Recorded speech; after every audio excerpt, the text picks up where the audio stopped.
Hello and welcome to another video review. This is Command & Conquer for PC, Mac, Saturn, PlayStation, Nintendo 64, and it was re-released on PSN. This is a real-time strategy game developed by Westwood Studios and originally published by Virgin Interactive, although it's now published and owned by Electronic Arts. And it was first released in 1995 for DOS, and it later saw release on Mac and Windows 95 at the time. And it later saw release on the Sega Saturn, the PlayStation, and the Nintendo 64. And it's widely considered one of the founding games in the real-time strategy game genre, even though there were certainly real-time strategy games before this, including Dune 2, of course, which was also by Westwood.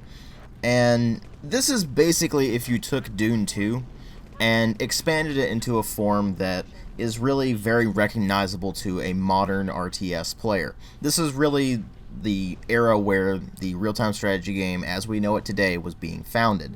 And this is in fact one of the principal games in founding that particular idea.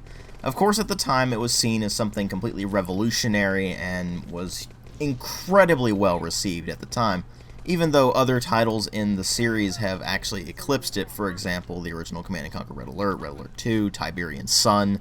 People generally remember those games a lot more fondly than they do the original Command & Conquer. In fact, a lot of people just haven't actually played the original Command & Conquer. They picked up one of its sequels. And luckily enough, EA re-released this game as part of a couple of Command & Conquer collections, as well as re-releasing it as freeware at one point, although they have since removed that from their website, and you had to do a bit more searching to really find that. And even worse, when they provided those files, they were actually ISOs just for the original disc version of the game, and so it was just kind of a mess to get it running properly.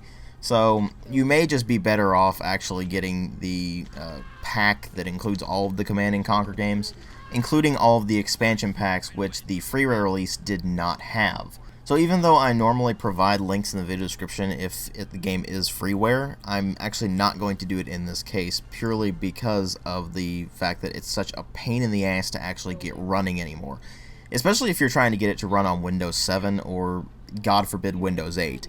I don't even want to know how hard it is to get running on Windows 8, but on Windows 7 it is a pain in the ass to get running, or at least running in any halfway decent state. That said, if you have the DOS version, that's pretty easy to get running, but the Windows version, it's a mess. It becomes very clear that this game was from the early days of Windows gaming, and the ultimate question with this thing is, does that really affect it all that much? Is this really a game that stands the test of time, or is it just one of those kinds of things where in its day it was well received and revolutionary, but it's just been so far eclipsed that it's not even worth looking at anymore? Well, as far as the presentation goes, you do have to keep in mind that the game originally came out in 1995 and it has aged considerably. It natively runs in 640 by 480. Which is an extremely low resolution if you're going to play it on modern monitors. So if you try to up the resolution, it's not as easy as it is with later titles in the series, and not only that, but it actually doesn't work properly. It might render the window at that size, but it's certainly not going to actually render the game at that size, and thus you're left with this just bizarre windowed mode garbage. It's really hard to deal with it on modern systems, and even then, if you run it at a high resolution, the generally low detail of things really does come into focus, namely the units, which are really just a few pixels and not much else. There's really not much detail in any of the sprite work in this thing. The most you're really going to see is in the buildings and in the cutscenes themselves, which are actually FMV. So you do have more detail in those, but even those look pretty terrible by modern standards, mostly because it was the 90s and FMV was just a complete mess in terms of formatting back then, so they just have aged considerably and don't look all that good anymore. Even then, the acting is cheesy and amateurish to a ridiculous degree. Stand by, I'll link us up. Condition critical. Know why Nod had this beach bottled up? They're protecting a big Tiberium refinery that intelligence somehow missed. We need backup now. Nod troops... Where there's basically no emotion whatsoever, except for Kane, which is the character who leads the Brotherhood of Nod. and that's actually played by the same guy who would play him for the rest of the entire series up to Command & Conquer 4. So they really just missed there, and it actually ends up feeling really bland as a result. That said, there is one thing about this game's presentation that has stood the test of time and is still absolutely fantastic, and that is the music. The soundtrack in this game is friggin' fantastic. It was done by Frank Klepacki, and the guy basically became legendary for composing the music to pretty much the entire Command & Conquer series up until EA really took over. So the soundtrack is wonderful in this game, and it just gets you in this great groove to go in and slaughter your opponents, and even serves pretty well as dance music. So if that's your thing, then, well, the soundtrack is pretty great for that. So at least that has stood the test of time, and if you look past the fact that it has aged considerably, it still doesn't look all that bad. It just looks old. And in this particular case, that actually lends it some charm. The only thing that's really a negative about the presentation, looking back on it, is the FMV cutscenes. But ultimately, what really matter here are the story and the gameplay, and the story in this is actually pretty interesting. It's set in a sort of alternate history where a meteorite landed near the Tiber River in Italy and started spreading this weird crystalline substance called Tiberium all over the place. And Tiberium itself is something that would go on to be a huge plot point in the rest of the series as well, at least as far as the Tiberium series goes. But it starts off as just this resource that is incredibly valuable, and you have the Brotherhood of Nod looking into the potentials of this substance and trying to get some development of high-tech stuff from it. So that begs the question of what the Brotherhood of Nod is anyway. It's basically an ancient secret society and completely maniacal cult that is hell-bent on bringing the entire world under the teachings of the self-proclaimed Messiah, Cain, who is actually a really cool villain. You don't really know much about him, and he's just this really bizarre, crazy, but at the same time kind of charismatic individual that is kind of hard to really pin down.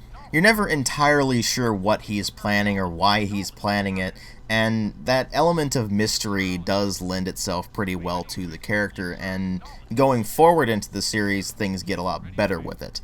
So, the plot itself in the original Command & Conquer is actually pretty bare bones. Basically, the Brotherhood of Nod is up to no good. They start waging a global campaign, and the GDI, or Global Defense Initiative, is authorized by the United Nations to go and combat the Brotherhood of Nod and their evil doings. And so the entirety of the game is basically just the GDI trying to take down the Brotherhood of Nod. Now, you can actually play two different campaigns.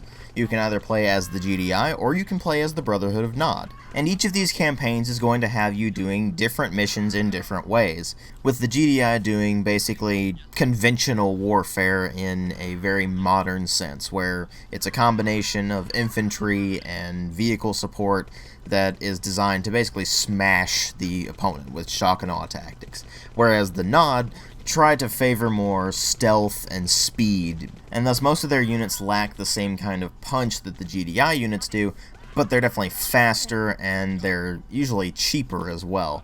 That said, there is a lot of overlap, particularly with regards to the units, where both sides get your basic minigunner, which is just your basic infantryman, both sides get commandos, for example, all sorts of things like that.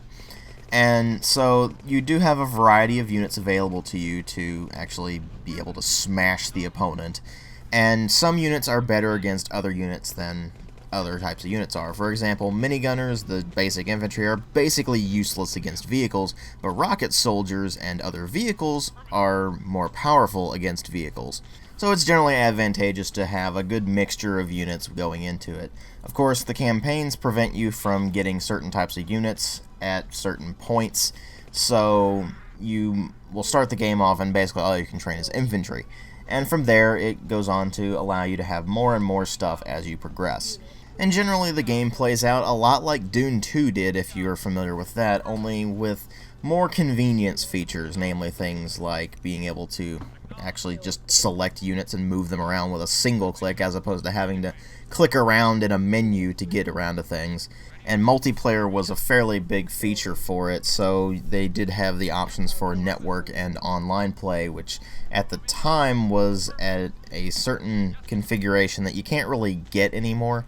So it's a bit of a pain actually getting the multiplayer to work anymore without actually going to an alternate build of the game that the fan community actually put together that is specifically designed for multiplayer play. And even then, the game is going to play out a lot like it does during the campaigns, except that you don't have specific objectives like you do in the campaign. Instead, you'll have to just annihilate your opponents by completely destroying them. And it's a pretty simple and straightforward way to play the game. And a lot of things about it in general just scream simplicity, where you only have one resource, which is just money, and the way you get money is to build refineries that will send out vehicles that will mine for resources, bring it back, and then it converts immediately into money. So it's a very simple and straightforward way to get resources. You can, of course, build multiple refineries and get resources faster. And from there, it's basically just churning out units and moving in to attack your opponents. There's really not a lot of strategy to this game. It really doesn't have a lot of depth. And in this particular case, I'm willing to forgive that, because Dune 2 didn't have a lot of strategic depth either. It was a very primitive game, and the original Command & Conquer is like that as well. It is definitely fast-paced and very easy to pick up and play, but, like I said, it is very primitive. There is not much depth to this game at all. And once you get into the idea of skirmish play, which is something that became a standard feature in the rest of the series, it actually becomes pretty problematic, because the only real way you can get that to work is if you install a fan patch and try to start up a network game without any other players, and it's just kinda messy. So really, you're just gonna have to go into the campaigns more than anything else. Now, there was an expansion pack for this called Covert Operations, and this also adds some content to the game, but it's just basically more of the same. It's more campaign mission kind of stuff. So it doesn't really have all that much addition to depth either. But if you like the campaigns to the original Command & Conquer, of course this is going to provide more of that, and thus it's a good value for those of you who actually like the campaign structure and the campaign itself of the original Command & Conquer. But it's just more campaign missions, and a few multiplayer maps are thrown in there for good measure, so there's really not all that much that the expansion adds that really actually helps out the game. So ultimately the question really is this: does it stand on its own as a good RTS?